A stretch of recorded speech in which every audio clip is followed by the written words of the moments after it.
பசுபதி ஜெயிலேருந்து வெளியே வராரு. வந்தவொடனே ராகினி அப்படியே ஹக் பண்ணிக்கிறாங்க. அப்பா நீ வந்துட்டியாப்பா அப்படின்னு சொல்லிட்டு. நான் வந்துட்டேம்மா, என்னையை அவனுங்க உள்ளே அடைச்சானுங்க, நான் சிங்கம் மாதிரி உடனே வந்துடுவோம்மா அப்படின்னு பசுபதி சொல்கிறாரு.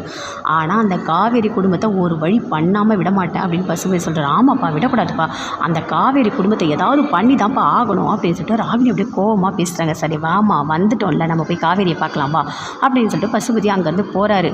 வீட்டில் பாட்டி எல்லாருமே இருக்காங்க. அப்படி இருக்கும்போது அங்கேருந்து பசுபதி வராரு. வந்தவொடனே என்ன தங்கச்சி எப்படி இருக்க, நல்லா இருக்கியா நீ அப்படின்னு சொல்லிட்டு அப்படி நின்றுட்டுருக்காரு. இங்கே பார்த்தியா நான் எப்படி 2 நாள்லேயே வெளியே வந்துட்டேன்னு பார்த்தியா அப்படின்னு பசுபதி சொல்கிறார். அதை கேட்டோன்னே அப்படி சாரதா எல்லாருமே, குமரன் எல்லாருமே அப்படி ஷாக் ஆகுறாங்க. என்ன குமரன் பார்க்குற, உன்னோட கடையை அடித்து உடைச்சதே நான் தான், தெரியுமா உனக்கு ஒன்று தெரியுமா, என்ன புது மிஷின்லாம் வாங்கி போட்டியாமே அப்படின்னு பசுபதி கேட்குறாரு. அதை கேட்டோன்னே அப்படியே குமரனுக்கு கோவமாக வருது. அப்படியே பார்க்குறாரு. அங்கேருந்து காவேரி உள்ளேருந்து வெளியே வராங்க. பார்த்தா பசுபதி ராகினி 2 பேரும் பார்த்தோன்னே அப்படியே ஷாக் ஆகுறாங்க.